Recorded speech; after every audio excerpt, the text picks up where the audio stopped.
Are you ready to lead us in the pledge? Hello, everybody. Yes.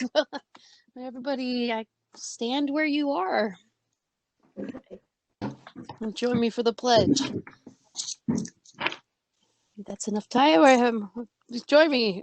Okay. I pledge allegiance to the flag of the United States of America and to the republic for which it stands, one nation, under God, indivisible, with liberty and justice for all. Thank you. There was no action taken in closed session today. And now we have the agenda hearing period. I did not receive any public comments, but I would like to make a statement. The board has received a number of emails from parents and the community this week. And I want to thank you for bringing your concerns to our attention and to assure you that this board respects your opinions and has heard your voices. We are in troubling times and our efforts are concentrated on the students we are here to educate and to ensure that our programs meet their needs, comply with the law, and maintain their safety while they are with us. We have a document available to the public that define our goals and our values. I believe that our specific plans for 2020 to 2024 will help you understand how our efforts reflect the desired outcomes of the broad and diverse community of parents, taxpayers, and students we serve. Please feel free to ask for a copy via email or phone call to Tracy Adams at the district office. I'd also like to reiterate the process by which you may submit a public comment to the board. And this is found on the board agenda for each meeting. So let me just read what it says in case there are those out there who had desired to submit public comments to us. Public comments on any agenda item may be submitted in advance via email to tadams@esusd.net. Please submit comments by 12 p.m. on September 8th. That would be for today's meeting, but obviously the date will change based on the meeting, and limit to 400 words or less. Public comments will be shared with the Board of Education members and read aloud during the designated public communications period. In the event a significant number of public comments are submitted, the comments will be posted as an attachment to the public comment portion of the agenda, and names of individuals who submitted comments will be read. So again, thank you for the emails that were submitted this week to the board. And I just want to assure everybody that we've read them and we do take your comments seriously, and we appreciate anytime we hear from the public on any of the items that are on our agenda or not on our agenda. So thank you again. We're going to move on into our regular open session agenda, and we're going to start with our student representative, Benjamin Villa. Hello, everyone. High school student report. It's pretty big this time. To begin, we had the virtual run for education this past week and signed up nearly 800 people. Earlier this week, ASB released a back to school video to the student body, along with the welcome back staff video that everyone saw, or all students were required to see. We swore in the freshman officers at ASB. Pretty exciting. Club application forms went out to all students. That way, we're still doing clubs.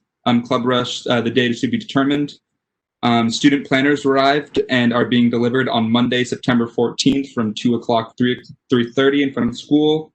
We had student book pickup last week. Hispanic Heritage Month begins September 15th, and we're planning to do something special for that. Incorporating HSU along with ASB, Instagram. And finally, we have our virtual open house on September 16th. That is all. All right, thank you. Next, we have a presentation on learning continuity and attendance plan. Dr. Moore. Yes, I'd like to invite Marisa Janicek, our Assistant Superintendent of Educational Services, to share with you our learning continuity and attendance plan. This plan is now a requirement by the state and county as due to distance learning and the current emergency crisis due to the pandemic. And so Ms. Janicek worked with the committee and will share with you the process as well as some highlights. Ms. Janicek, welcome. Thank you, Dr. Moore. Good afternoon, President Nishime, members of the board, Dr. Moore and Benny, our student president. This afternoon, I'm going to share the overview of the Learning Continuity and Attendance Plan. This is a required written document that replaces the LCAP, which is formerly called the Local Control Accountability Plan. No, I'm not sure how they did it, but the acronym is the same. LCAP and LCAP. So this is the new plan for this time. If you can turn the slide, Mr. Gauna. Thank you. The Learning Continuity Plan is intended to balance the needs of all stakeholders, including educators, parents, students, and community members, while both streamlining engagement and condensing several pre-existing plans, like I just mentioned, the LCAP, and also the distance learning plan we did in the spring. The Learning Continuity Plan adoption timeline of September 30th, 2020 is intended to ensure the Learning Continuity Plan is not only completed, but articulated in the beginning of the 2021 school year. As you can see the timeline on there, this evening I'm giving a brief overview. The plan is attached, but it's also on our website for review, and it will come back to the school board for approval at the end of the month at our second board meeting. The Learning Continuity Plan template memorializes the planning process already underway for the 2021 school year and includes descriptions of the following: addressing gaps in learning, conducting meaningful stakeholder engagement, maintaining transparency, addressing the needs of unduplicated pupils, otherwise our second language learners, low income, homeless and foster youth, and students with unique needs, providing access to necessary devices and connectivity for all students. We want to ensure that we're providing resources and supports to address student and staff mental health and social emotional well-being, while also continuing to provide meals for our families. The plan is obviously attached in the public hearing this afternoon, and it should not sound new to you. These messages and plans have been a result from all of the stakeholder meetings, surveys, input from committees. We have had a tremendous amount of input and sharing out to the community what our plan is. It's just put into this draft. Next slide, Mr. Downer. Thank you. Starting with the area dedicated to distance learning program, this section of the plan addresses the continuity of instruction during the school year to ensure all students have access to a full curriculum of high quality, regardless of the method of delivery. Also ensuring all students are able to connect with curriculum and instructional resources that will allow for instructional continuity for every single one of our ESUSD students. An example of an action item in this area would be a more consistent learning management system to help support our parents, students, and teachers. This was a clear need from our parents through survey, emails, town halls, to a way to help them be a partner in this partnership. The platforms were then chosen through the work of committees, input from parents, input from students, and result is TK through second grade, we have one platform, third through eighth grade, we have another platform, and ninth through 12th grade, we have a consistent platform. We would have loved to have had one, but demographically, it just didn't fit the needs of our ages for different age groups. Let's see. And I think it also, just to make sure the platform is easier for our parents, but it also dedicates our time and training for our teachers and staff and parents and students so they can really dive into learning. And we can have one consistent, easy platform to access. Next slide, please.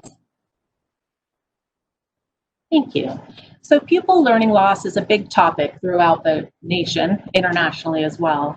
It's also a critical component of our plan. We know that students and families' experience last spring was varied. Some students were able to gauge much more than others. Implementing some targeted research-based assessment tools that help support areas in ELA and math so that we can meet each learner where they are and mitigate any gaps from learning loss. An example of this would be our purchase of Lexia Learning. This is an assessment tool that's research-based that really helps individual assessment and then targeted instruction practice for their asynchronous time. Another example would be Performance Matters assessment tools.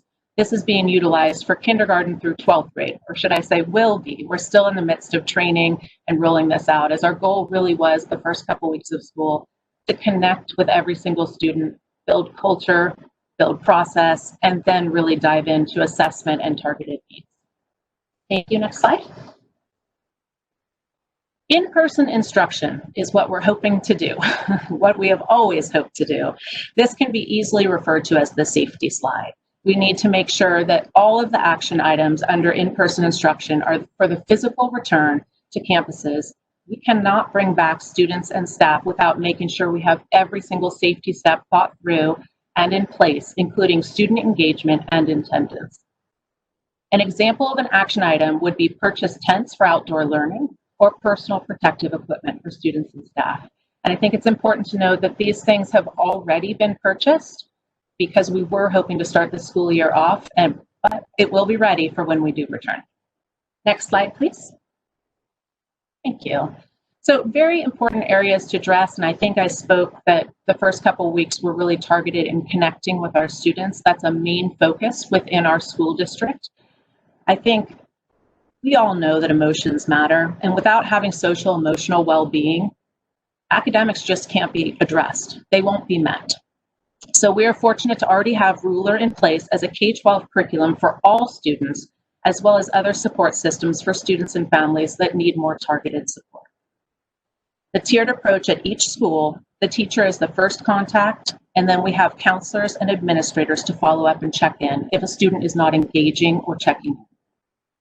We are very cognizant that everyone is in a different place, and we will work together with families to help keep our students connected and learning. Next slide, please. Other areas to make sure that we note is obviously child nutrition. Same with social, emotional, but even more so.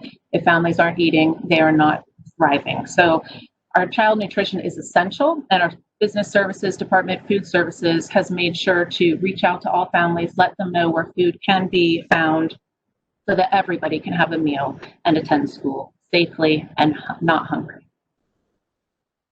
So I think the other important piece about this plan is it does mimic the LCAP to some degree. In the LCAP, we have targeted students, which are our foster youth, our homeless, our English as second language learners, and our low-income students. These are students that we really need to make sure that we have significant plans for to make sure that we have outreach.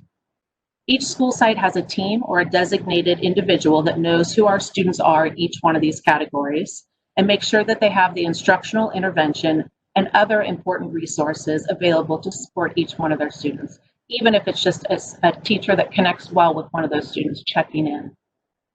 We are very fortunate to have dedicated and very talented counselors, intervention teachers, English language aides, and teachers and administrators that make sure that everybody's needs are being met.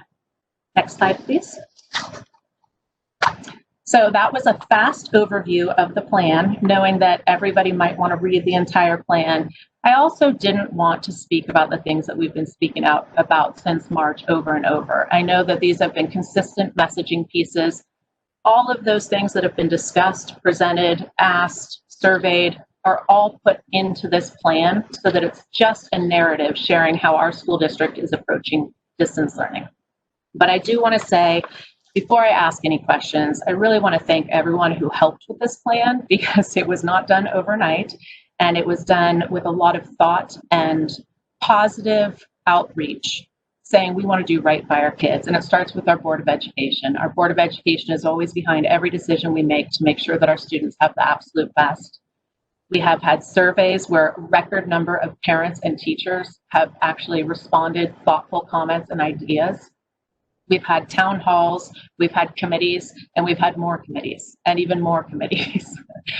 But really, all of the involvement was the right approach, because everybody's ideas and input matters, and it came together with what's best for our kids. This has been a time when every person jumped in, contributed, and I want to say I'm very proud to be a part of ESUSD and the team approach. So thank you very much. I'm open to questions.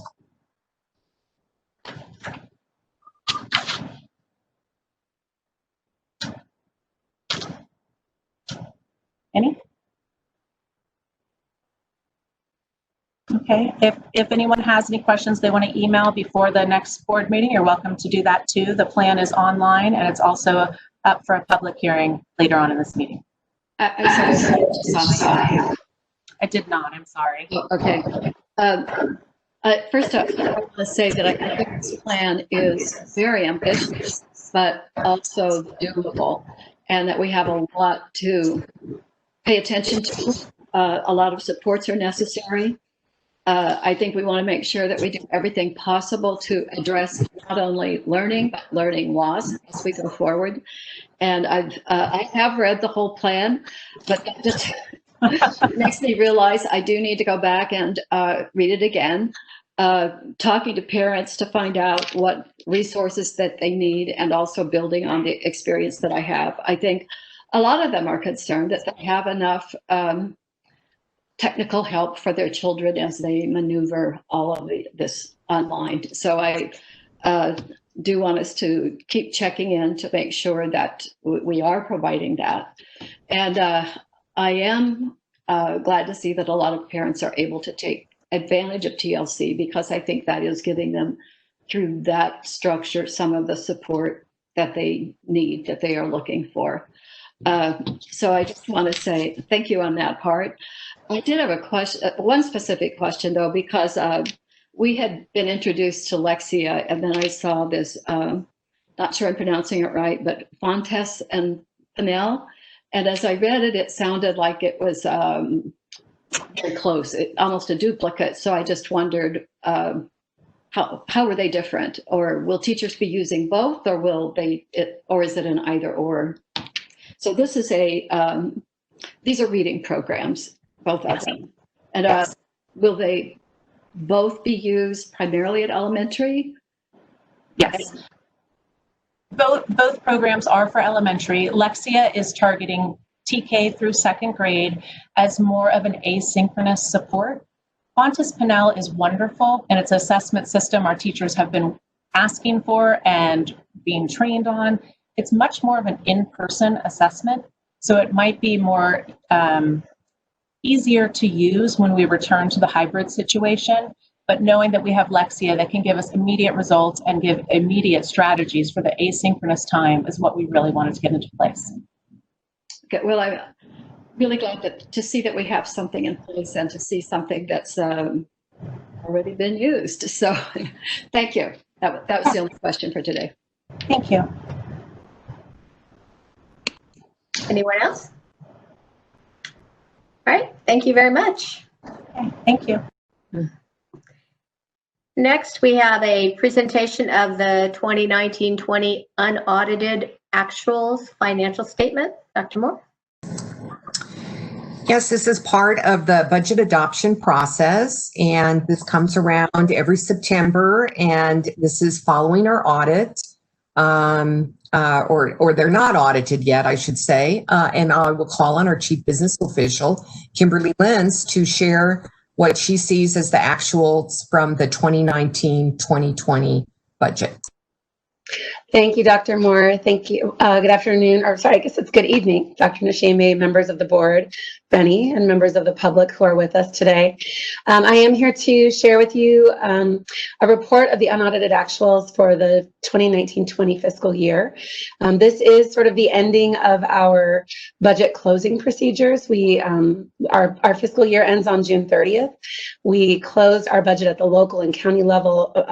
We did that on August 22nd of this year. Once the board approves the unaudited actuals, it completes the full cycle, and we're able to then close at the county and state level. Next slide, Mr. Ghana. Thank you. So just to begin, I wanted to just give a full picture of the unaudited actuals from the previous fiscal year, 1920. It seems like it was just 1920, but we've now moved into the current adopted budget, 2021, and the two subsequent years, the projections for 21-22 and 22-23. I do want to point out that for the 2021 numbers here, I am using the numbers from the 45-day budget revision that was adopted on August 4th. You'll notice that in the report, We are still using the numbers from the adopted budget on June 23rd, and that is just because the state doesn't update our budget numbers until we finish completely closing with our 45-day budget numbers. But the numbers I have here are our most recent and up-to-date budget numbers. So as we look at a lot of numbers on one page, I do want to direct your attention to just a couple of things.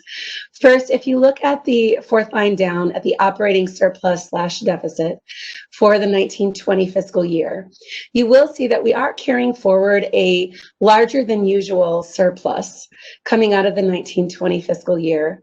The primary reason for that is savings that were received due to the COVID-19 closure. When we closed schools on March 16th, Dr. Moore put in place a spending freeze. And what that did is it set limitations so that no expenditures could be made in the district without her direct approval or my direct approval. And what that led to was significant savings in the 1920 year, primarily in the areas of substitute and overtime costs, but also in materials and supplies that were not needed for the last quarter of the year because we were not in person. So moving down that line, you see that our reserve percentage coming out of the 1920 fiscal year is about 18.3%. That is going to be very essential as we move into the current fiscal year, the 2021 fiscal year.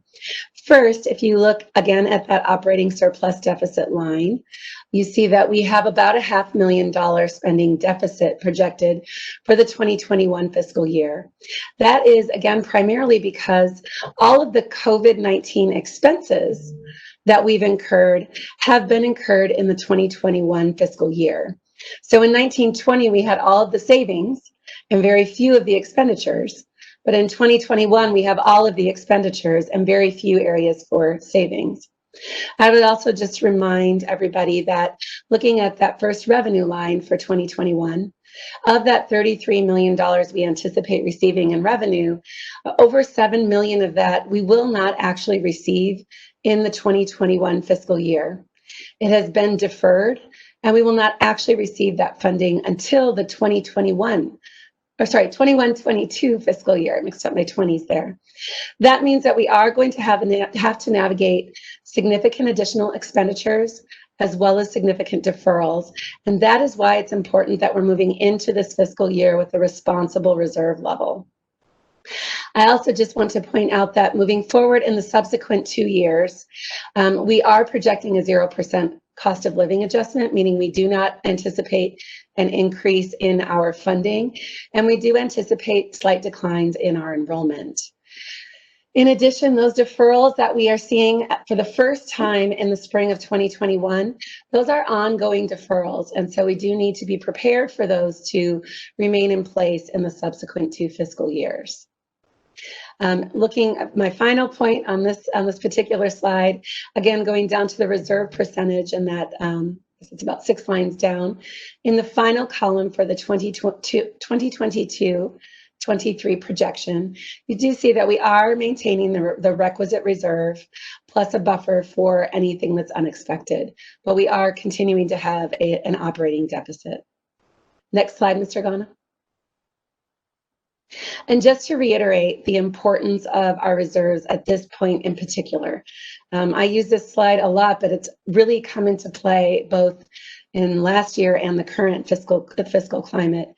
There are many reasons why it's important for us to maintain responsible reserves, but for the current and the upcoming 2 years, there's 2 that I really want to point out. The first is that first bullet point, financial flexibility to absorb unanticipated expenditures.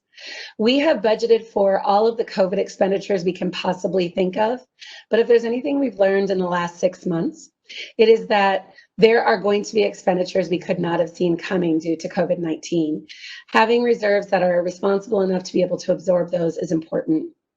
And then going down to the fourth bullet point, the fourth bullet point, being able to navigate those significant deferrals coming first in this spring that are ongoing in subsequent years, being able to maintain our cash flow so that we do not interrupt our ability to pay bills and make payroll, it's important that we keep our reserves for that reason as well. Next slide, Mr. Ghana. Thank you. Now looking at our restricted funds, these are funds, again, that they're small pots of money that can only be spent in very specific ways. And so again, looking at the third line here, the operating surplus and deficit, you do see that we have a smaller surplus in our restricted spending. Part of that reason is we are trying to spend our most restricted funds first. And so we do spend more of those funds in the 1920 fiscal year as well. But you can see as we look at the current and then the 2 subsequent years, we do anticipate significant deficits on our restricted side as well as we spend those funds down over the next 3 years. Again, absorbing those deferrals and additional costs primarily related to COVID-19. Next slide, Mr. Gona. In looking at 1920, where most of our revenues came from, can see that, as is typical, about 75% of our funding came from the local control funding formula. That's our funding from the state. And because so much of that funding comes from the state, those deferrals have a much larger impact because we don't have a lot of other funds to absorb those deferrals. We have to primarily use our state funding to do that. Next slide, Mr. Gona. Now looking at our expenditures for the 1920 fiscal year, 85% of our spending was on salary and benefits for our employees. That is very typical. That is what a typical budget looks like. But it's important to note that that is the primary expense area that we do have as a district. Next slide, Mr. Gona.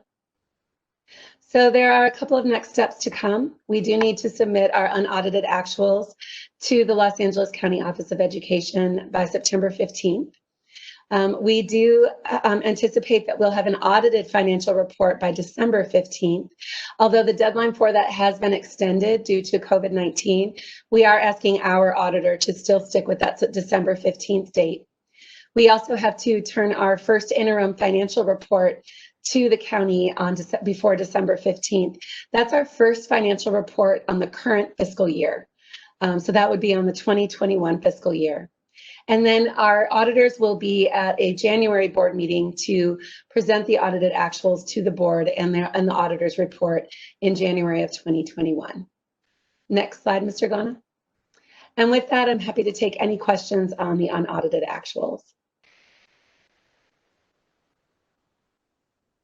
Any questions from members of the board? I have one. Please go ahead. Let's go. Okay, thank you.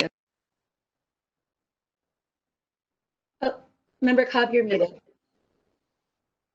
You just muted yourself. There you go. We've been reading a lot of articles about SB 820.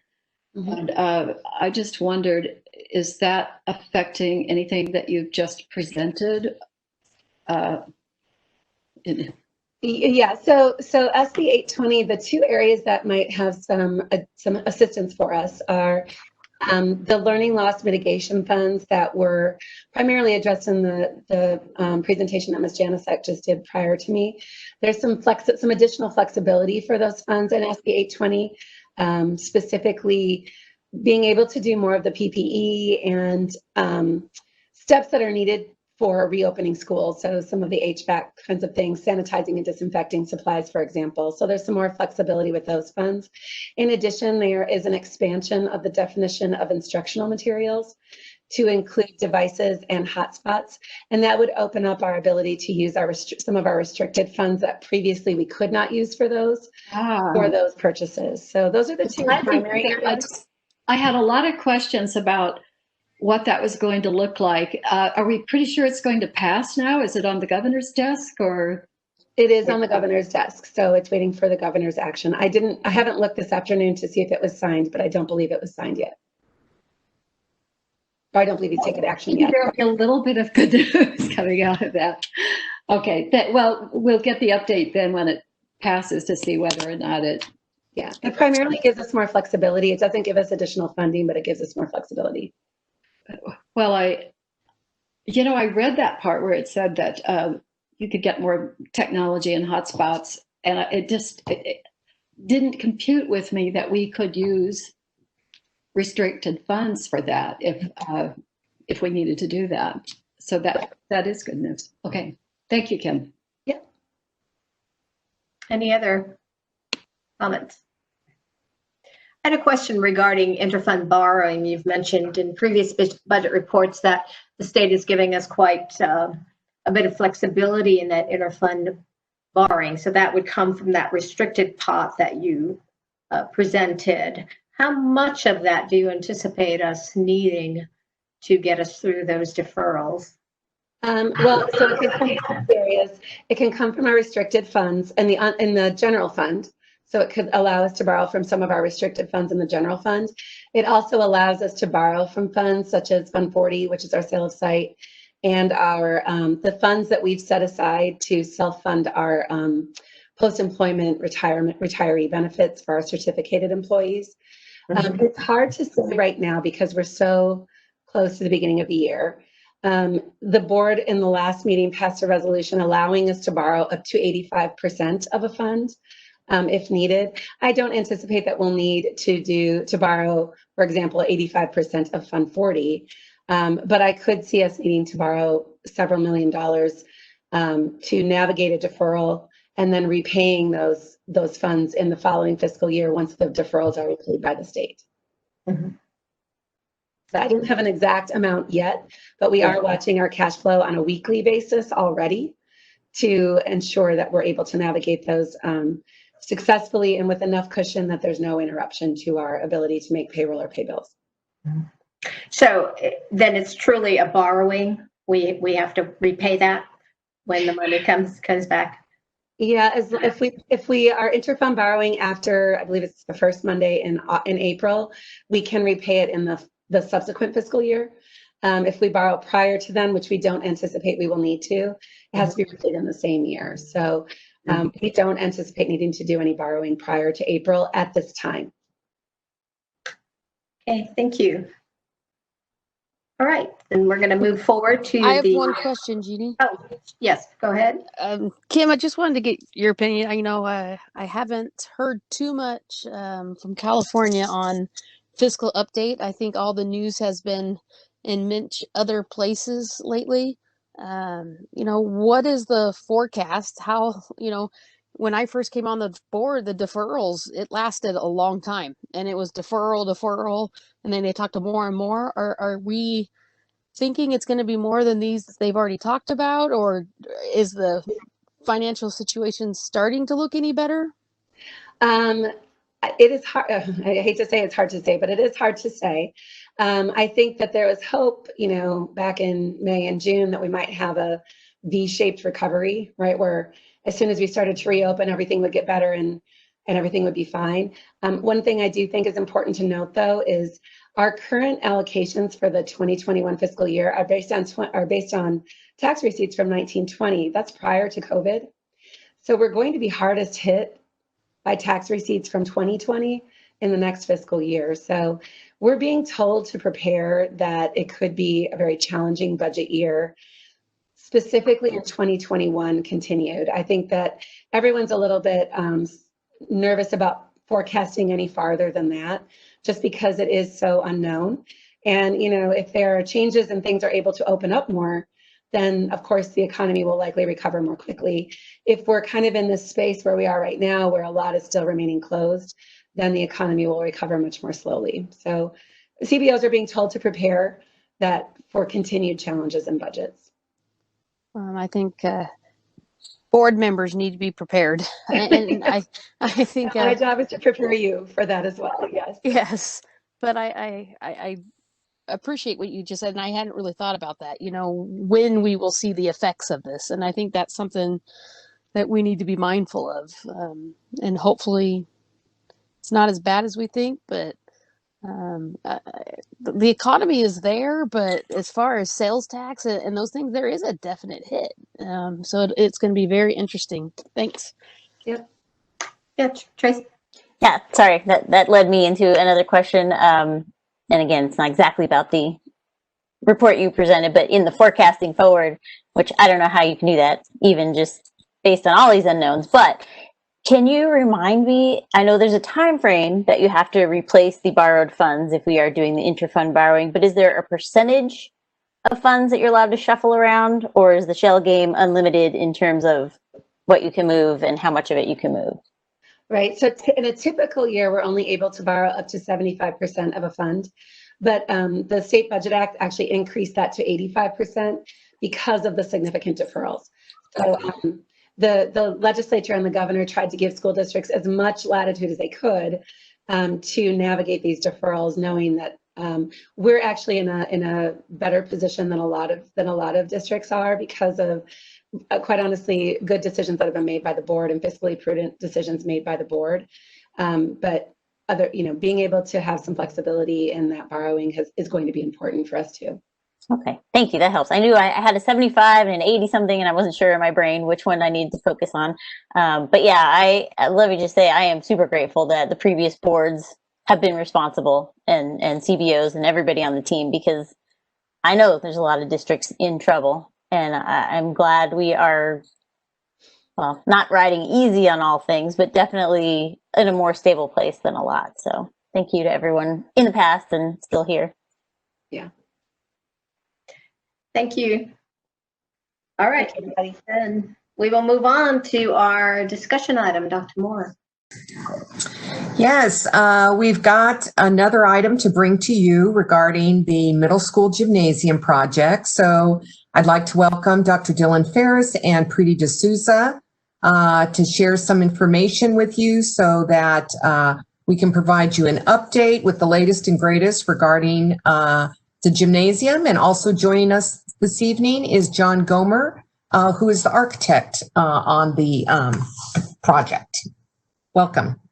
All right, good evening, Dr. Moore, members of the board, and our community members at home following along. So as Dr. Moore mentioned, we're here this evening to provide you some updates with regard to the middle school gymnasium project.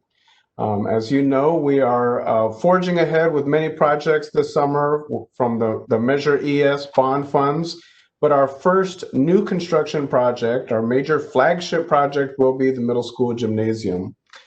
Just a little bit of background. For the past year and a half, we've been preparing for this project. We selected our architect. We've been refining plans for the location of the gym, the design approach, the build approach to the project. And we've had no shortage of pre-construction issues to work through. We're now well into the design phase. And at this point, we'd like to bring you some updates with regards to our design process.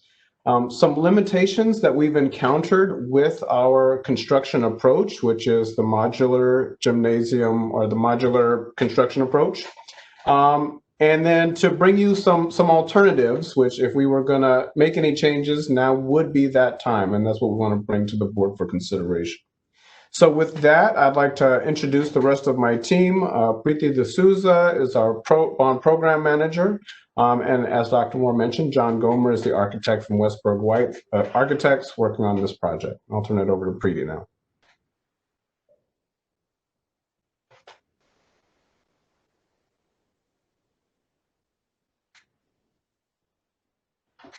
She's having some audio challenges here.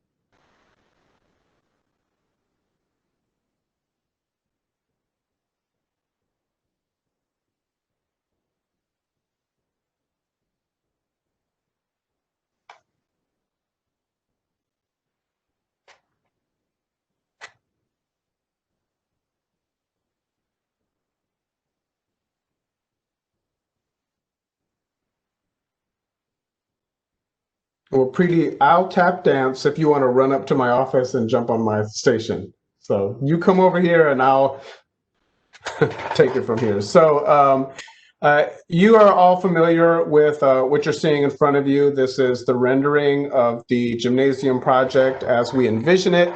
It is located along Center Street, adjacent to the existing buildings with an extended parking lot space. It's the addition of outdoor basketball courts to create a basketball and volleyball sports complex, if you will. It is adorned with outdoor meeting spaces. And this is the proposed and voted on and accepted presentation that the board authorized earlier in the year.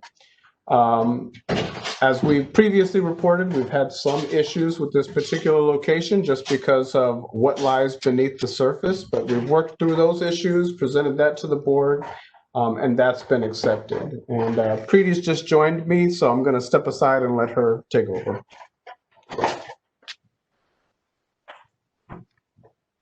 Hi, everybody. I apologize. Today is not my day. I was having bad internet connections at home. Raced down the freeway, and of course, my AirPods are not working. Anyway, so quick recap. I think from the last time we presented to the board, there were soil conditions, like Dylan said, at the middle school. So we had to change our foundation system. We had to go with pile foundations about 50 feet deep. That would have caused like a budget impact of about $700 to $1 million, which I believe can be absorbed into the project budget. But we left the site plan as is. So you have parking along Center Street, you have 7 basketball courts around the gym, and you have soccer fields at the back of the campus. As we were wrapping up the schematic design stage, one of the items that we were trying to fit in were lockers for the site staff. The requirement from Adam Wright and his team was to try and get about 450 lockers. I think, John, we went through about 6 or 7 different kinds of layouts, and we could only fit in about 380. So that was definitely a limiting factor. John called and said, hey, how much is the district locked in to a modular concept? And whether we would be open to considering tilt-up construction or ground-up CMU block walls or metal studs. So we ran it by the Facility Advisory Committee last week and wanted to bring it also to the board for discussion. Next slide, Danny. So what is modular construction? Modular construction is pretty much where components of the building are built off-site in a shop somewhere, shipped to the site, and then installed and put together on-site. A great example is the Richmond TLC project that was just completed. The classrooms were built in Silver Creek's shop, I think somewhere out in the desert. They were shipped to the site and then dropped with a crane onto the foundations. We, the client, have seen examples of this type of gym. We've, I believe that the board, the facility committee, district staff have gone to Adams Middle School at Redondo Beach, so you know what you're going to get. Benefits of modular construction is it is pre-engineered. So what that means is everything is already designed. So your structural systems, everything is designed. All you have to do is take it and drop it onto a site. That means faster DSA review time.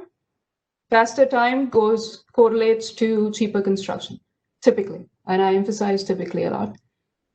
The benefits of staying the course and going with the modular concept is that if we go out to bid in the next couple of weeks, the material costs will be locked in. So with the COVID environment, we are seeing prices of material and labor either fluctuating quite a bit.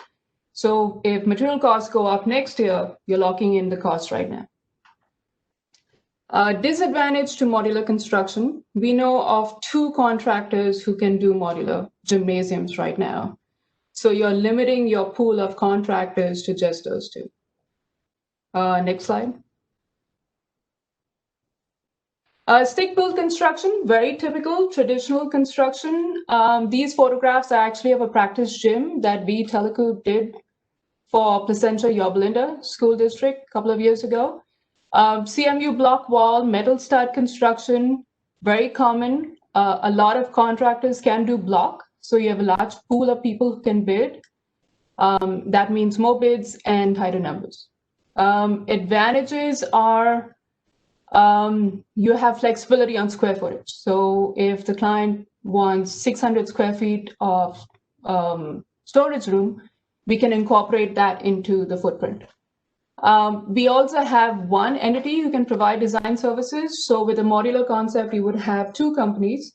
The modular company would design the gym itself, while the architect, in this case, Westbrook and White, would design the site.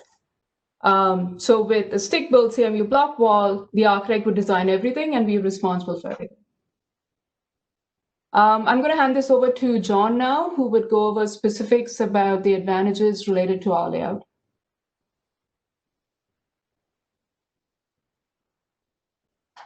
I think, John, you're muted.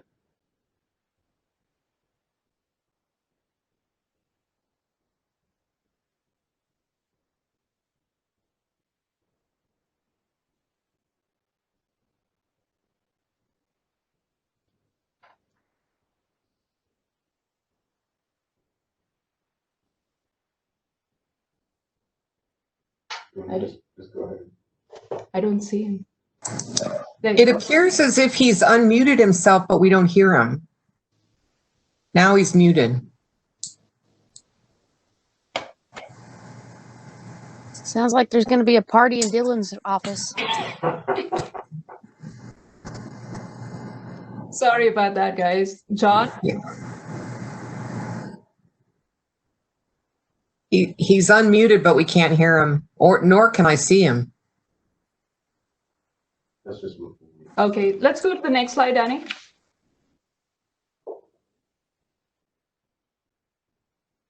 Okay, so I'm going to talk through until John figures this out. This is the schematic layout for the modular option. This is where we left it with discussions with the site staff.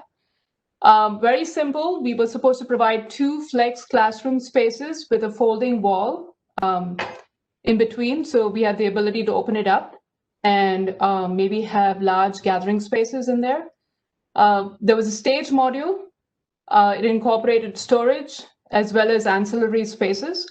And then you had the restroom locker room module, which had boys and girls lockers, a coach's office for each, as well as shower and a bathroom for the coach's office. So this option came to about 15,000 square feet from the modular company. Next slide, Danny. Now, this is an option, it's purely schematic that we had Westberg and White, John's team, put together. We wanted to see what was the flexibility that they could provide and meet the program requirements of the site staff while staying on budget and on schedule. So, and I'll go into the details, but you have the same requirements. So you have 2 classrooms connected by a dividing wall. You still have the stage with the ancillary spaces and the restroom block. Next slide, Danny.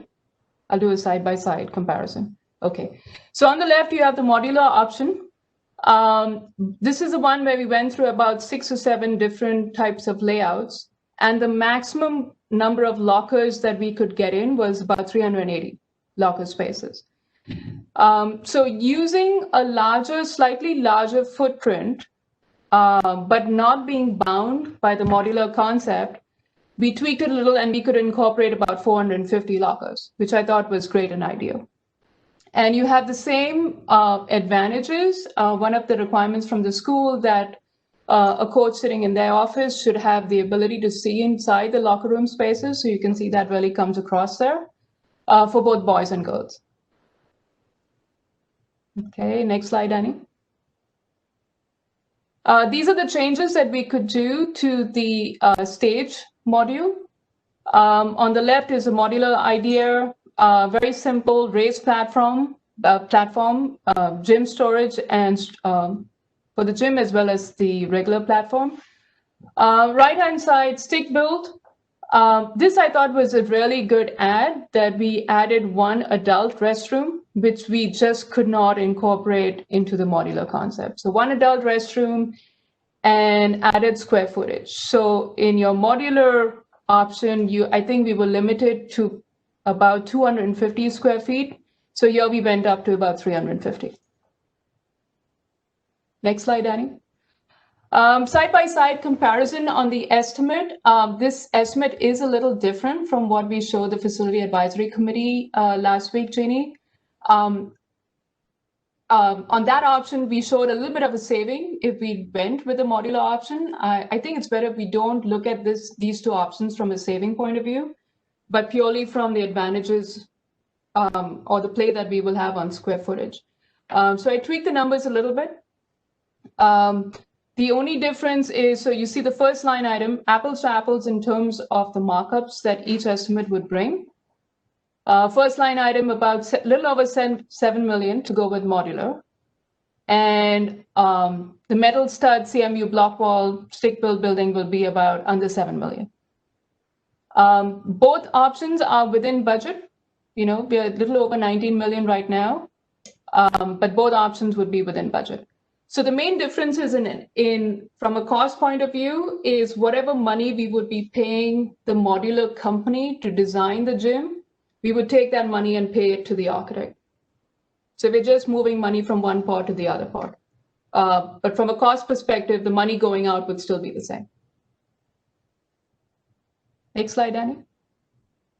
Schedule impact. So option 1, if we stay the modular course, we would have to go out to bid right now to bring the modular company on board.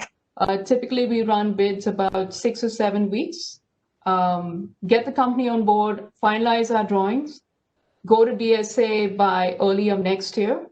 The goal is still to hit fall of 2022 for district move-in.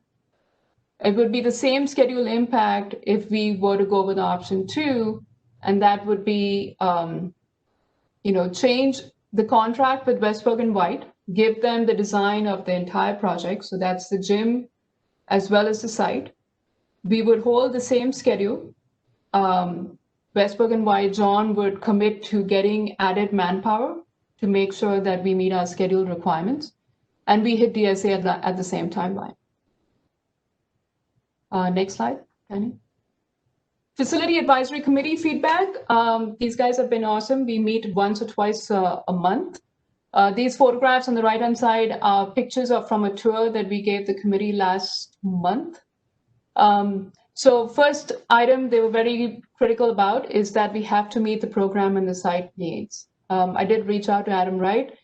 The 380 lockers that he said he could live with, but 450 lockers would be ideal. Added storage, always a plus. The second item was to keep the same square footage on the classroom space. One of the ideas that we had presented to the Facility Advisory Committee last week was to actually steal square footage from the classroom block and put it where the restroom was. So we were trying to save some money there. But the feedback from the committee was to keep it as is, because we don't know what those classrooms are going to be used for. And I think that was one of your comments as well, Kim. So we left it as is. The classroom is the same size, and we've just increased square footage of the locker room module. They did agree that bids are getting more competitive because of the current environment. Contractors are getting hungry. Especially next year, we'll see much more of an impact towards that, where prices will get more competitive. So to bid everything out next year as one package, so you have more contractors on board.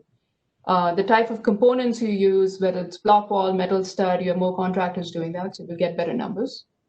The last item was that they wanted to see the cost comparison between the two options. We did have an outside estimator price out both modular as well as conventional CMU block wall. The estimate does show that modular is a cheaper way to go. We're looking to save 500,000, but I think we still need some time to vet those numbers out, but I'll be sharing that with the facility committee. And with that, we wanted to open this up for discussions to see how much was the district locked into modular construction, or would we be open to options and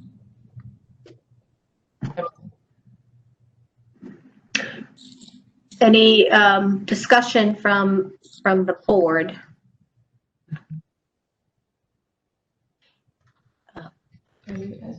Could we get rid of the screen sharing so we can see the entire board? Okay. Yes, Nancy Kopp. Yes, I just want to remind us all that when we voted on modular previously, we thought it would be faster. We thought it would be less expensive. And we were really seeing that the permit process with the state architect would be more streamlined, because so much of it is pre-approved. And we did experience with our previous construction a lot of unpleasant surprises because the state architect required us to do things that neither we nor our architects nor our builders had anticipated. So just so that we remember that.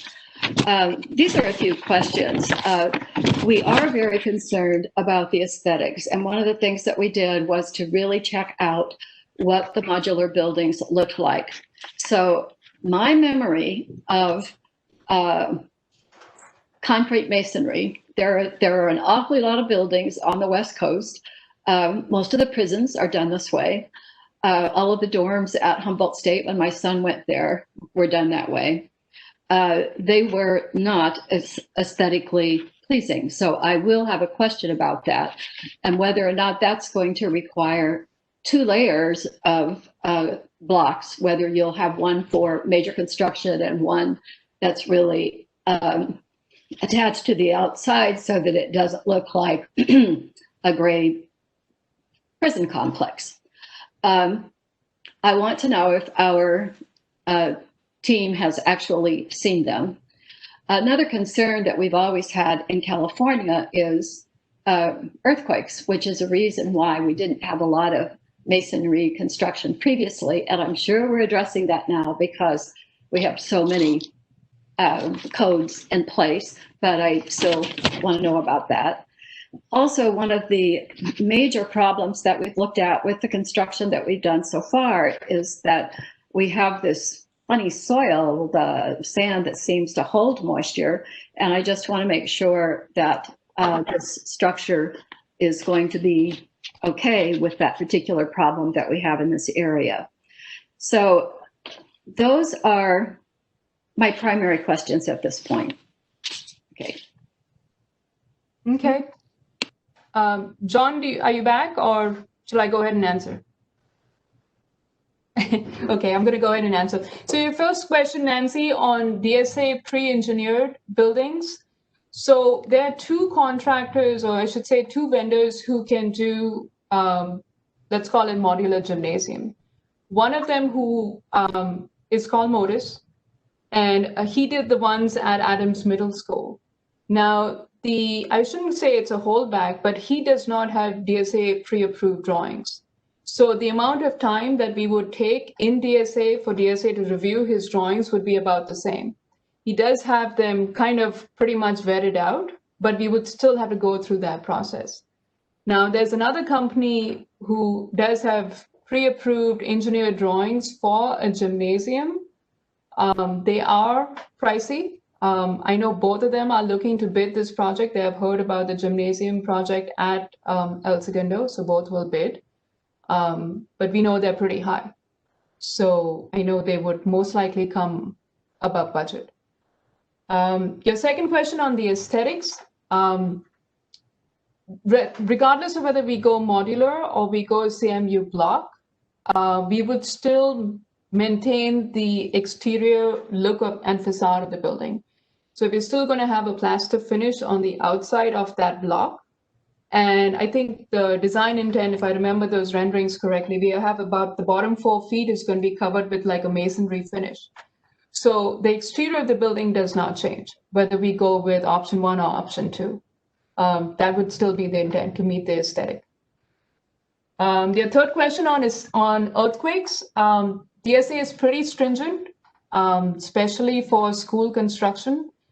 Personally, I think engineers double or triple design anything to do with school construction because codes and regulations are so stringent.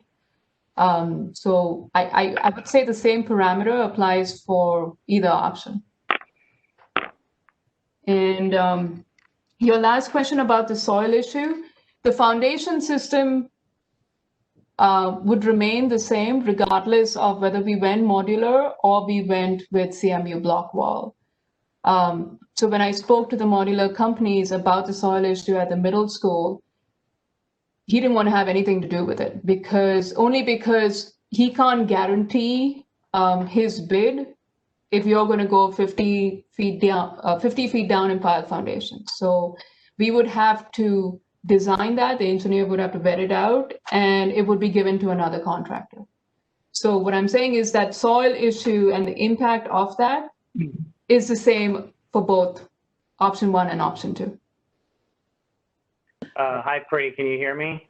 Am I finally there you are. connected? There you are. Yeah, I hear you.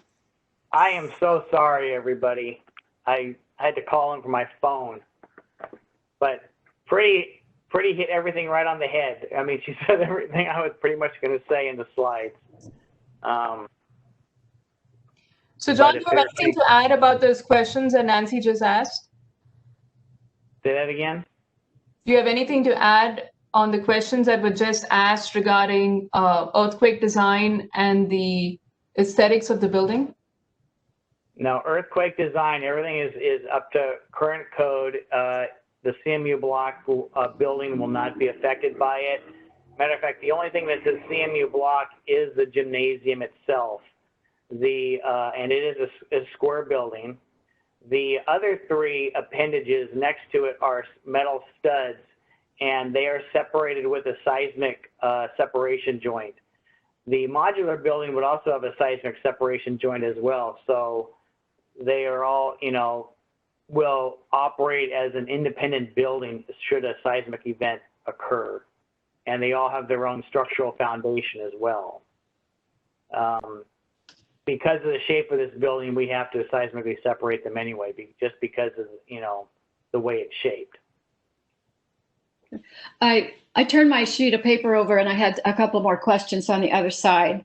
One of them was acoustics, because we have to remember that this building is going to be used as a multi-purpose room and theater, probably for music, a lot of different things. And I just want to ask, are we going to be using one of the acoustical products? Or yeah, in fact, there'll be several acoustical products. The deck itself, the metal deck on the roof, will be an acoustically rated deck, in that what you'll see up there is a lot of perforations in the metal deck, and then there's insulation within the flutes of the deck to help absorb any noise that goes up. The walls will also have acoustical treatments on there, such as sound panels, and those sound panels would also be the same thing that are in the modular building as well, which have sound panels. So they have the same acoustical dynamics to them. Okay, because we definitely know that this is a multi-purpose room, and it can't be like the gyms at the high school, for example, because you can hardly stand to even be in there when they have a pep rally or a game because it's so noisy. So I just want to make sure that that's something we've covered up front. So I also want to know if you feel like this design is better for the theater and the multi-purpose usages that we're going to need it for. With conventional building, there's more flexibility in the design, as Pretty mentioned earlier. So right now we're able to add a few more items into the stage area or platform area, such as the all-gender toilet, and also increase the storage room capacity. If we were to add those without removing square footage for the stage itself, if we were to cram all that into the modular design currently, you'd have a much smaller stage, and you couldn't get all your program needs met. That's also a big item for the locker area. You would not meet your program needs for the quantity of lockers that the school is looking for. With the metal stud design, we could go ahead and be more flexible and increase that size without increasing cost. Well, just to, I'm sorry, and I just want to quickly add on to what John was saying. So we can meet the program requirements if the district wanted to stay with modular, but given that we're trying to fit everything into one modular footprint, so in order to increase lockers or increase storage space, we would have to go up a size, and that would be, I think, about $1.5 million impact to the next module size. While it is much easier to move walls around a little bit if we went conventional construction. If that helps understand your question or answer your question, Nancy. Yes, and I'm just reminding us again that we're recommending modular, and I think the committee recommended to us modular because they thought at that time it was going to be faster, less expensive, and easier with the state permitting. Those were big issues for us. So since that seems to have changed, I would be willing to reconsider my previous opinion. Thank you. Any other comments? Yes, Emily Lane. I think the biggest thing, it sounds like the facilities committee asked the same thing. Cost is huge. It sounds like our needs have changed, from what we originally thought, and that's why modular is no longer working. It's not that it's not working, but like as Preeti just said, we'd have to go to bigger, which equals more money. But that's what I would like to see the cost. I am a firm believer on let's do as much as we can the first time, because we're not building another building at the middle school. But at the same time, I have to be cognizant of costs and budget and where we're at. So I'd like to see where the money's coming from. What are we, how are we going to absorb the extra costs? I am in no way married to modular. I, from the beginning, wasn't that big of a fan of the modular because you are stuck to a preconceived idea, and it's great if that's what your needs meet, or if you can make your needs fit into that. But I think we are learning that it's not quite what we thought, and I want to. I'm sure John was. I don't know if he heard all of it, but I can guarantee you that CMU doesn't have to equal a prison. I promise you that is not. There's different levels of CMU. There's different finishes with CMU. Prisons get associated with CMU because that is the low cost CMU block. They go with the low cost. I don't think that's what any of us have in mind. CMU is just as strong as a modular construction wise, depending on what size block, all kinds of that. So I don't think those are things that I would worry about at all. It really is gonna be cost. Modular is gonna be cheaper if we stick with the one, just to speed things along in those things. But I am not married to that if that is not going to meet our needs. That is first, and then followed very closely by cost. Tracy? One of the things I would like to say is for the CMU building, we are not recommending to have exposed CMU. It would be covered in a plaster finish, so you would not even know that it's a CMU building. Even the interior space would be covered up because you'll have furring studs inside for insulation values and so forth, which will meet, which is required for Title 24. Other items on the exterior, you could fur out elements, with furring agents to help hide the blockiness of a building. So there's lots of different things we could do that'll help hide that institutional look if that's what you're looking at or thinking about. So John, to add on to that, basically all the renderings that the district saw in the beginning from Westbrook and White. So that is all the exterior plaster, the bottom masonry finish. We could still do that with the interior CMU block, right? The aesthetics of the building would remain the same, both on the inside as well as on the outside of the building, correct? Yes.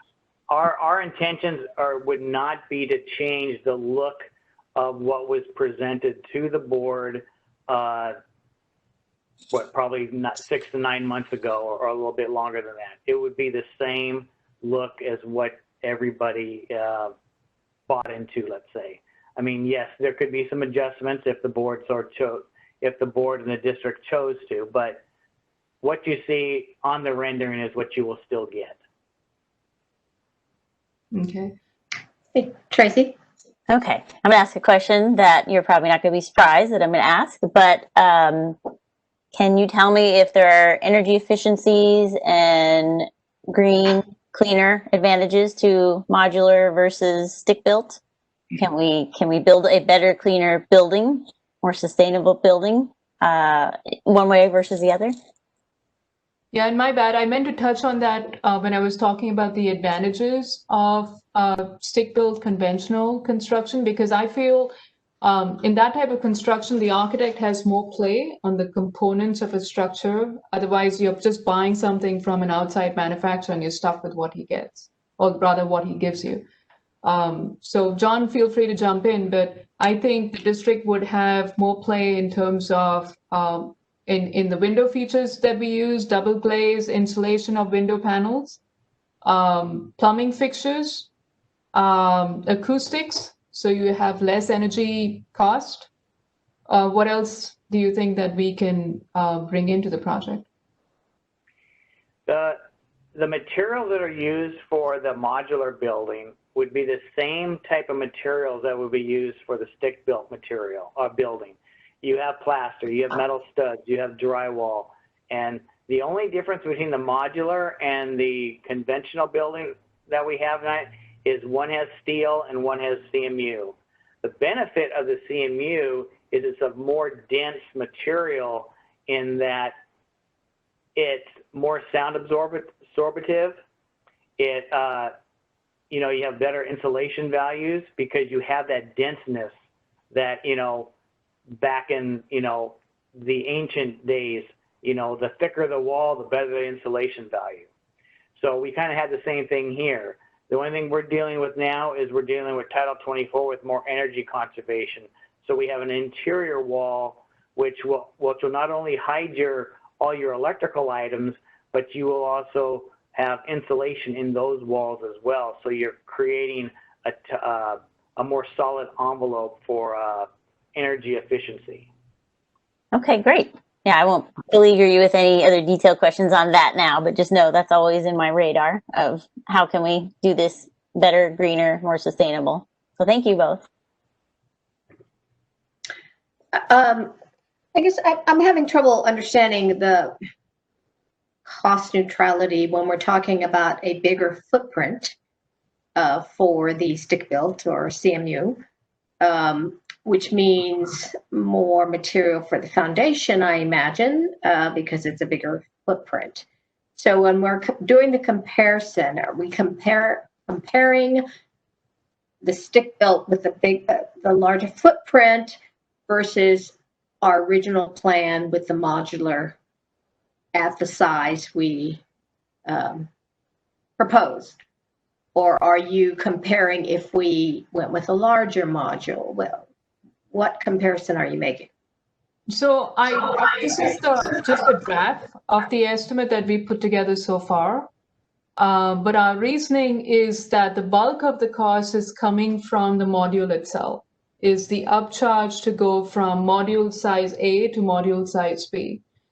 So that $1 million or $1.5 million that the modular company will actually charge us is a large budget impact as compared to the additional square footage or cost per square foot that we would pick up to go with more foundations or maybe a couple more extra pile foundations, and any impact just to add, let's call it 500 square feet to that building.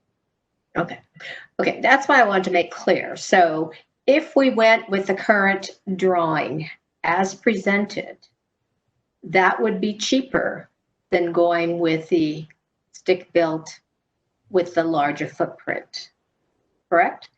Because what you're comparing is a new modular with the larger size module versus the larger size stick-built versus the current module and the larger footprint for the stick-built.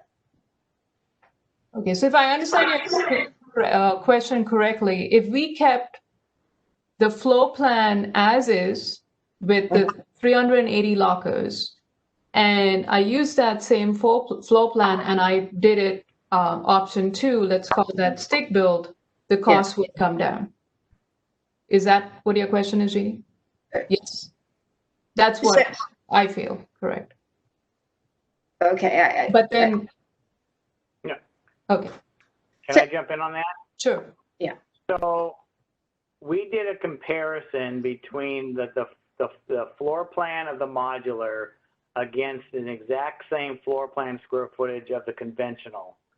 And with the cost estimates that we were getting in, it was a savings of $500,000 or something to go conventional.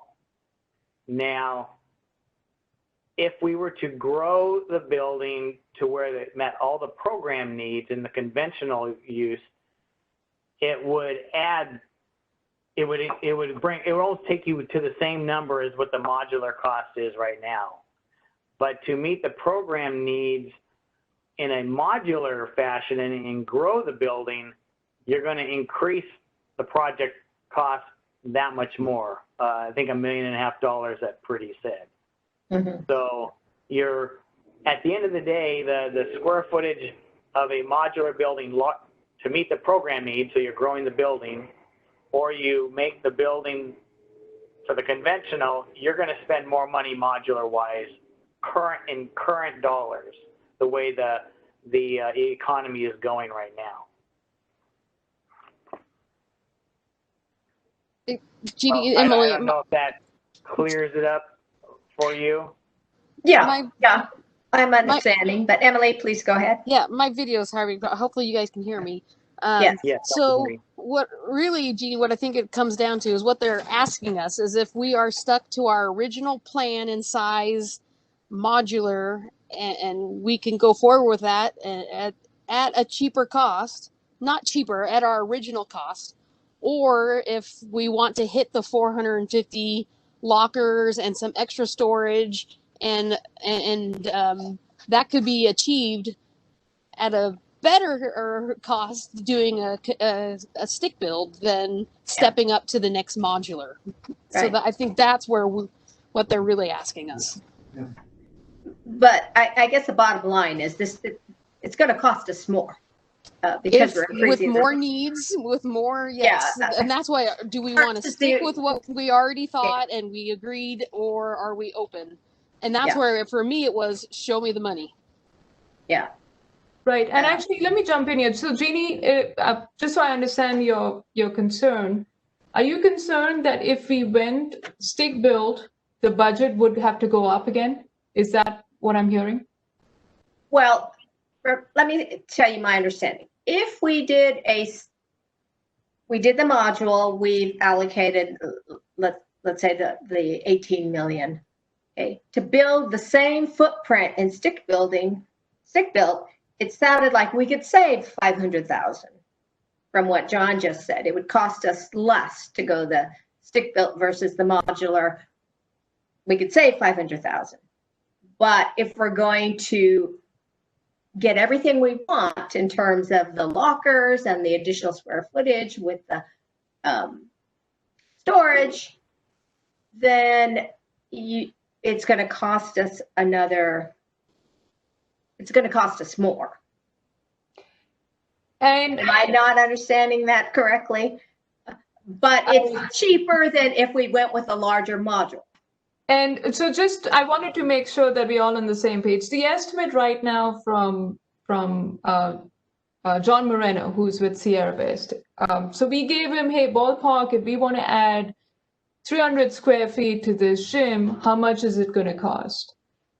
Yes, it does look that there might be a potential saving, but I think 500,000 is, without having vetted it out, I don't want to commit to that. But what I will commit to is staying on budget. So if the budget for this project is 18 million, and we can give you additional square footage to stay on budget, then that's what we will commit to, and we will work towards that. I don't think we should work, we are not going to, 18 million is 18 million. We are not going into or adding anything more to this project at all. There might be a saving if we stuck with modular, and we could vet that out as we go further along. And it could be as much as 500,000, given that it was a very rough estimate. Yeah. But the budget stays the same. The overall project budgets, I don't want anybody to think we're going up. We're not going up. We're done. We're going down. If anything, we're going down. Okay. Any other questions or comments? Paulette, did you have a? Can you unmute yourself? No?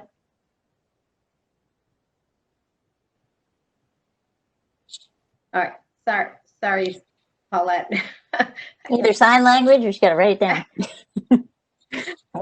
Mr. B, to save the day. Yeah, there you go. Okay. Technology, thanks. My big concern is the aesthetics. I just want to put that out there. That a block wall and it wouldn't match anything on the campus. So, but you've answered my question. I'm happy for that. I'm also concerned about the money, but it was the aesthetics, and I'm just letting you know where I stand. Well, as long as we can stay within the budget that was proposed, I think I would feel comfortable, and I agree with Emily. We're not going to build something again for many decades, so better to get what we want now as opposed to cutting corners and try to do it on the cheap. So as long as Preeti, you're guaranteed we're going to stay within budget, then I'm comfortable with that. Right. And what we're going to do is vet out the estimate that we've received. Given that everything is so, even if you stayed modular, everything in the market right now with the environment is so up in the air. We had a construction meeting for the summer projects today, and we found out mechanical units, one is stuck, HVAC units, one for the high school, one for the middle school, one is stuck in Japan and the other one in Mexico. And I mean, there's nothing that any of us can do, right? I mean, you hear that and you're like, oh my gosh, how could I have foreseen this? But we're trying to make sure. That's why the new budget for the gym, I have contingencies built into at every stage. We're carrying overall project contingencies, design contingencies, construction contingencies, just try to plan for anything possibly can go wrong on either option, whether we go modular or we go stick build. It's just that everything seems to be up in the air right now. But yes, the intent is to vet out this estimate and get the feedback from the board as well as the facility advisory committee, and then present that finding. Yes, Nancy? Yes, since you mentioned the delays that we've heard about that at some of our other projects as well, and it was due to COVID-19 in the factories. Will the majority of the materials come from local vendors, or are we going to be going out of country, out of state? I always feel like we have a little more control if we're going with local vendors, but I know that's not always possible. I'll tell you right now, even local vendor right now, we're struggling, as Preeti put in her last update with the concrete. We use all local vendors for CC Lane and Son, and we're having a hard time getting concrete locally right now. My Linux company trying to get the tonneau covers, the flip, we're struggling there. I mean, this is just local, foreign, it's everywhere, this shortage. One of the biggest things with the concrete issue that they have is because of the electrical shutdowns and power shutdowns that they had a couple weeks ago. So it shut all the plants down. So what it did is gave them a backlog. And there's a couple of construction sites I'm working with right now that are in the same boat, that they're just waiting in line to get their concrete, processed. But they have, the industry has promised that they will catch back up to speed, but Edison and the other electric companies did not do them any favors by having shutdowns. Right. To expand on that some more, Nancy, so that was as local as we could get. Concrete shortage that I spoke about in the update. I mean, cement factories out in the desert, and they lost power, so they were down for two weeks. And we barely got like a couple of buckets of concrete last week, and that was fighting to get it. So the intent is, yes, to keep it as local as we can within LA or within Southern California. If you did go modular, you are limited to wherever the modular company has its shop. Modis, for example, who is the company who did the Adams Middle School and is one of the companies who's going to be bidding if we went with the modular route, his shop is up in Northern California. So, I mean, we do lose a bit of control the more you sub things out and you give it to different people. So I will say that. But then we had a problem right in our backyard in Southern California, and I had absolutely I couldn't do anything about it. And given that our projects are relatively small compared to some of the bigger work that's going on right now, unfortunately, we get pushed to the back of the line. Because we are competing with LAX and the huge gamut of general contractors who are pouring thousands of yards of concrete a day. Okay, thank you very much for your presentation. Really appreciate it. Dr. Moore? Yes, I just wanted to mention that probably 2 board meetings from now, they'll be bringing back an action item. So we'll wait. So at this time, we don't need any further action taken. We appreciate the board's feedback, and it looks like we have consensus. Thank you very much. Yes, thank you. All right, we're going to move ahead to the consent agenda. Items B through M. We'll handle A, adoption of minutes, separately. So may I have a motion to approve items B through M? Moved by Nancy Cobb, seconded by Tracy Miller-Zarnicki. Any discussion on consent agenda? Okay, then I'll do a roll call vote. And Benny, start with you with your advisory vote. Aye. Thank you. Nancy Cobb? Aye. Tracy? Aye. Emily? Aye. And Paulette? Aye. Okay. I see your hand. That's good. Okay, and I vote aye. So 5-0 to approve the consent agenda. Now for the adoption of minutes, I have a motion. Moved by Tracy Miller-Zarnicki, seconded by Nancy Cobb. And let's see. We'll start with Benny. Aye. Okay. And Nancy? Aye. Tracy? Aye. Paulette? Aye. Okay. And Emily? Aye. No, you need to abstain. You weren't here. Oh, that's right. Sorry. I was not at the last meeting, so Yeah. that's why we did this. Yeah. Okay. So 4 in favor, 1 abstention. Next, we'll move on to the action items, acceptance of gifts. Emily?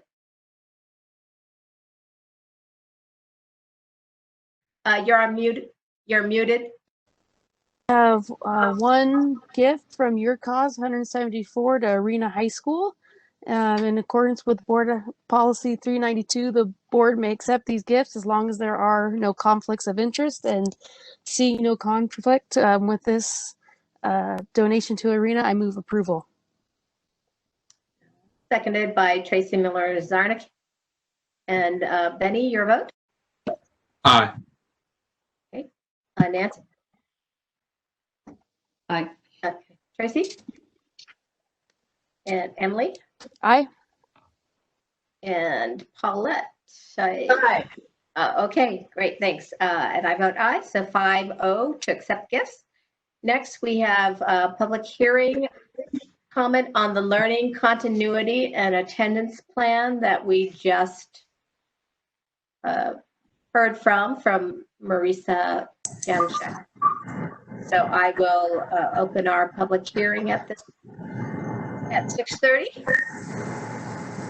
Dr. Nishimi, we did not receive any public comments in regards to this item.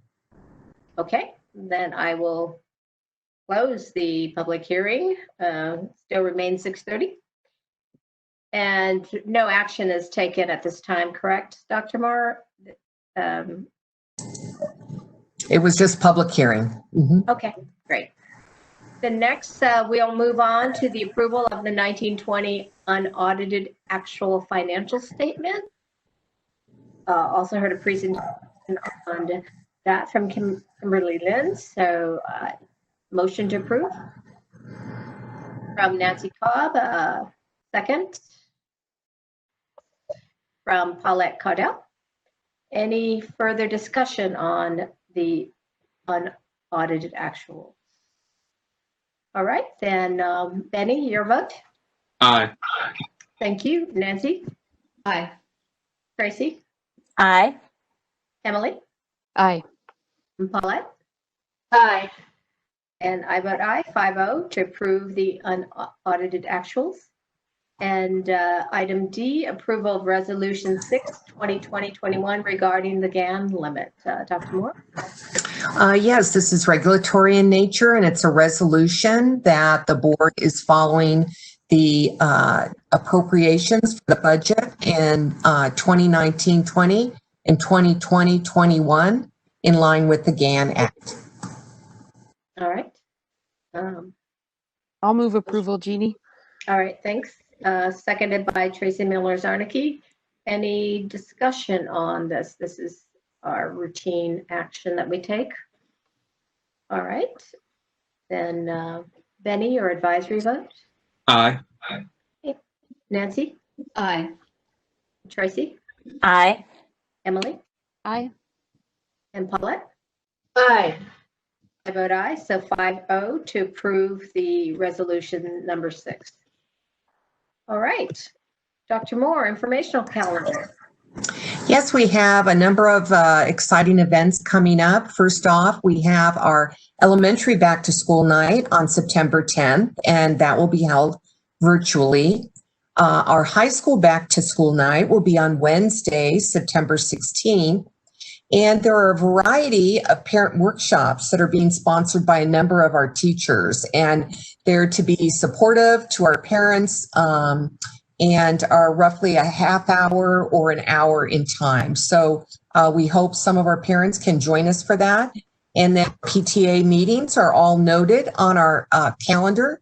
And presently, we appreciate 2 of our PTAs, both Center Street and the middle school, have indicated an interest in conducting candidate forums for the 3 candidates that are running for school board. So more information to follow, and we'll put those on our calendar as well, although that is sponsored by our PTA. Wonderful. Thank you. All right, we'll move into board members' reports, and we'll start with Paulette Caudell. Oh, hey, I don't have a lot to report. I'll keep this short.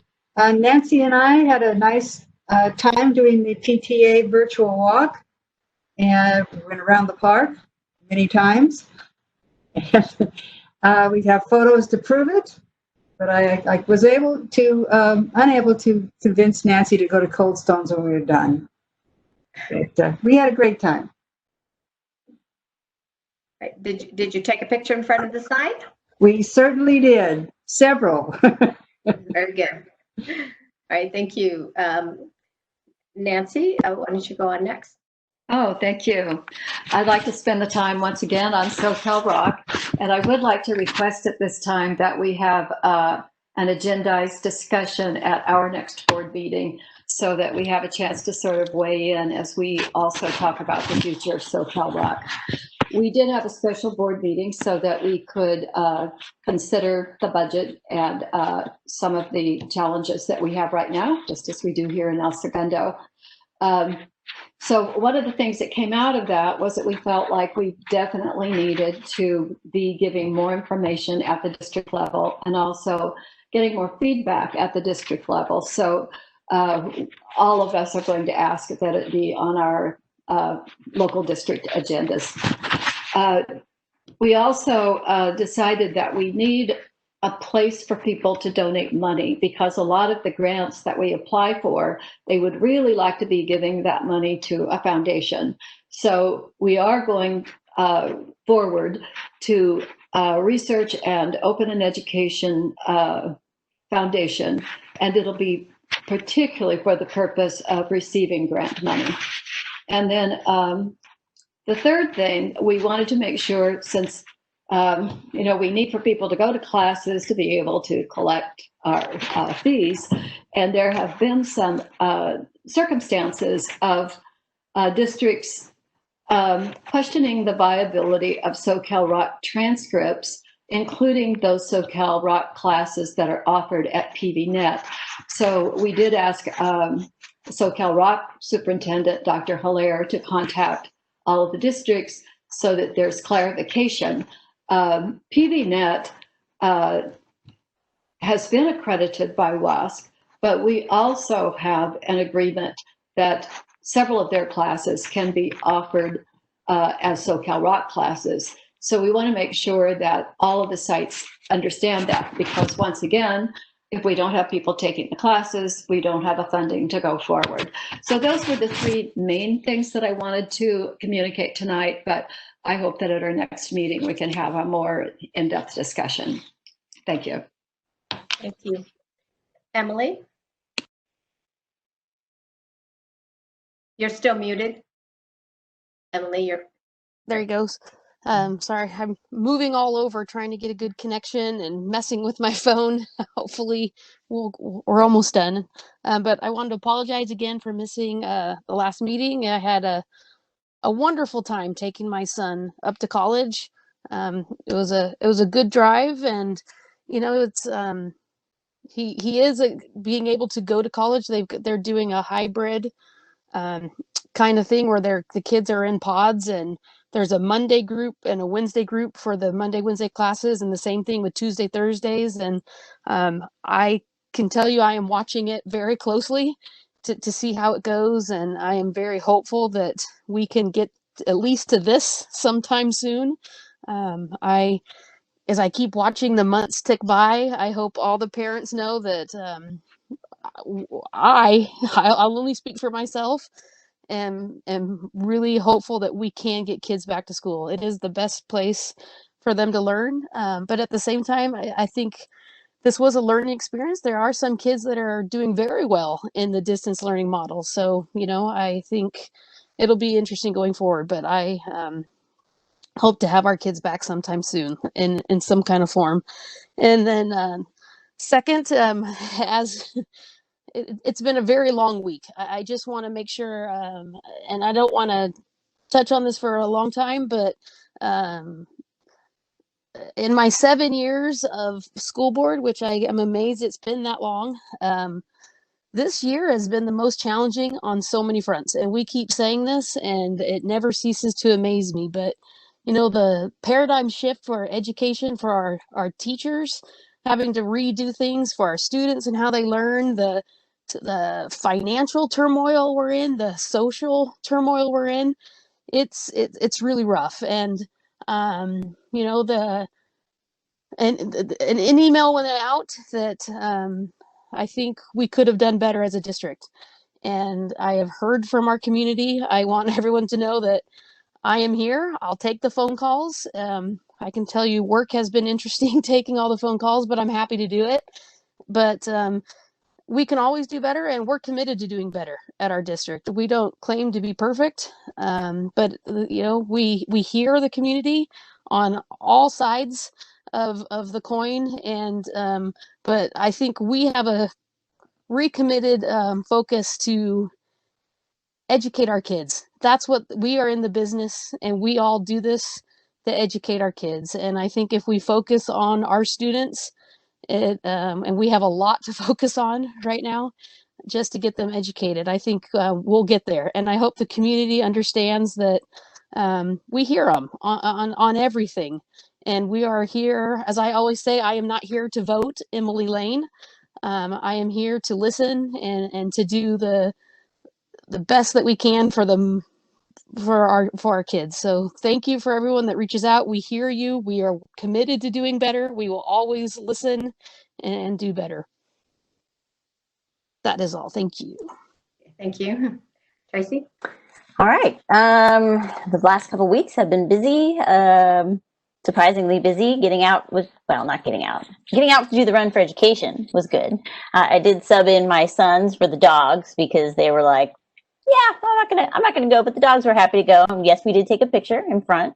And thank you to Ellen and her whole Run for Education team for shifting in this new world that we're in to make it a virtual run and to handle all the details that you need to handle going forward, you know, from scratch, figuring it out as you go. So thank you for that.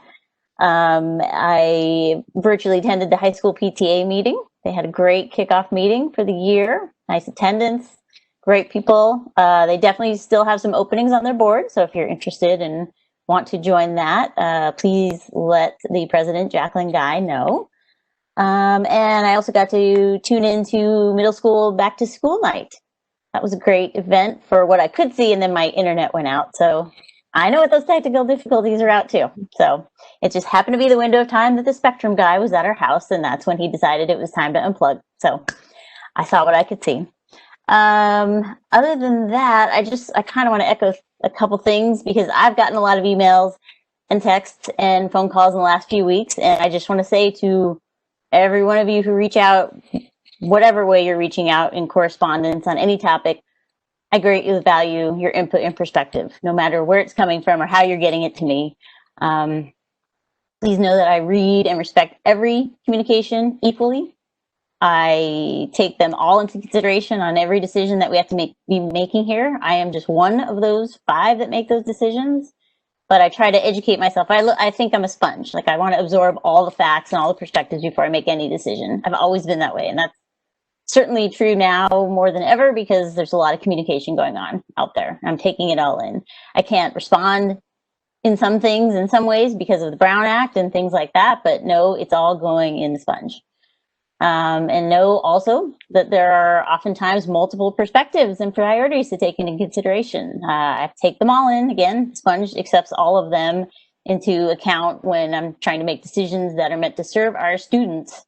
Always about serving the students in the best way we can as a public entity. So just know that filter is always on my head, and in every issue that we face, I guarantee that we all stand strongly behind our graduate profile and the board goals that chart us on the path to creating our caring, resilient, responsible, critical, constructive thinkers. You know, all those things, all those good things we have in there, who can appreciate and respect each other's differences as they grow up together in our global community. So thank you for reaching out however you do, and know it is being heard.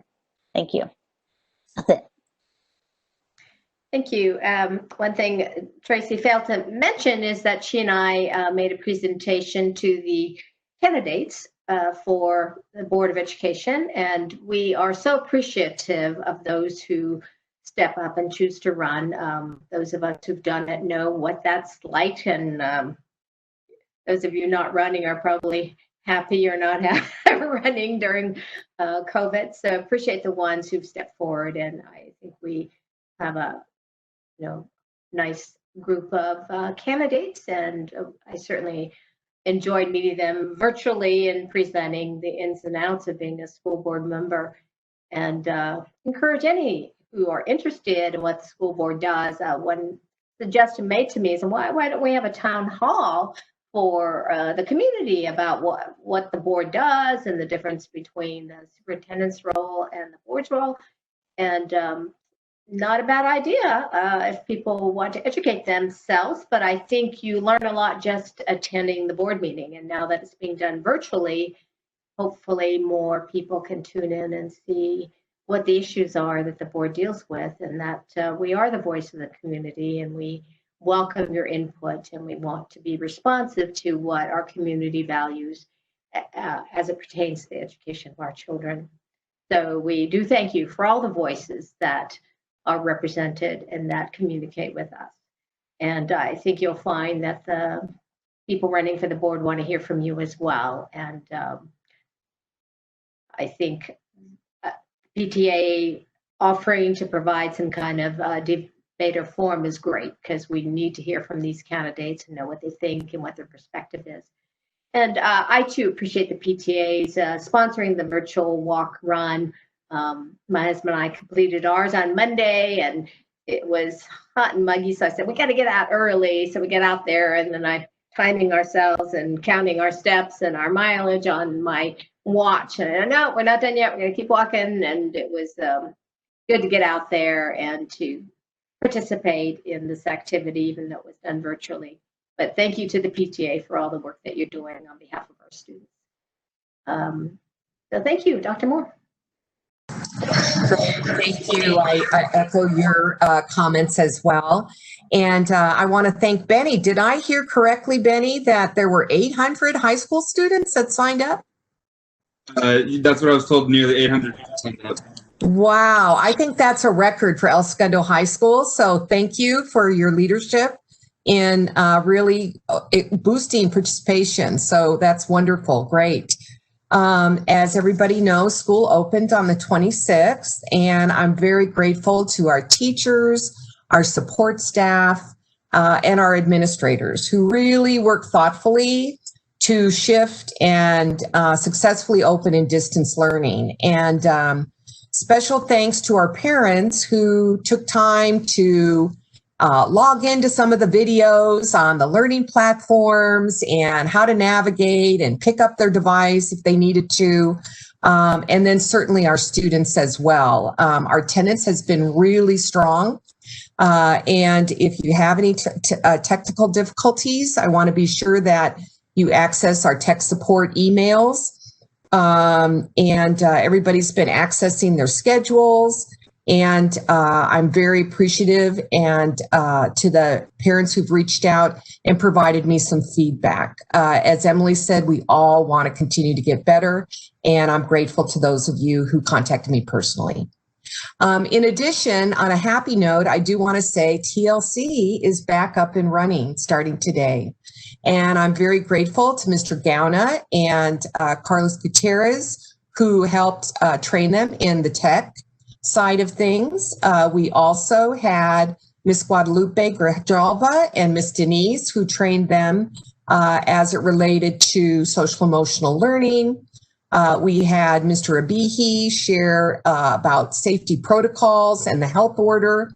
And then lastly, we're very appreciative to Miss Moot, Daphne Moot at Center Street School, who trained everybody in a variety of techniques on how to help the kids as it relates to social distancing and some tips and tricks to continue to manage the groups and the cohorts. So as we go forward, I did want to mention that we continue to monitor the Los Angeles County Department of Public Health orders, and safety remains a top priority. So it's important to note that returning any students to a school setting is a local decision. So as we move forward, we want to be sure that we involve the school board in that decision. So I will be bringing an item for the September 22nd board meeting to discuss the best plan of action as it relates to the health order and the most recent health order, to discuss and consider assessments for our special ed students one-on-one, and do a very slow and phased-in approach. I think it's important these first 3 weeks that we make sure that TLC is off and running and we have a safe situation there before we return other students to a school setting. Our assessments of our special education students is important and part of our due diligence in that program. In addition, if assessments go well, then we could then consider small groups, perhaps once again for a defined time period in a controlled cohort. And then currently, we are not eligible for an elementary waiver at this time.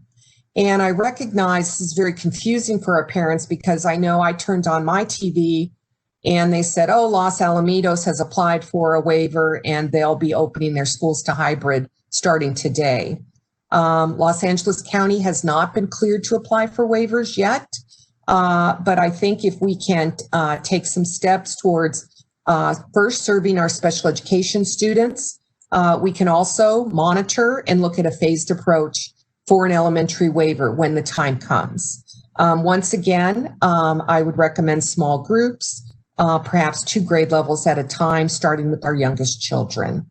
So we'll be bringing a plan back for the board's consideration at the September 22nd board meeting.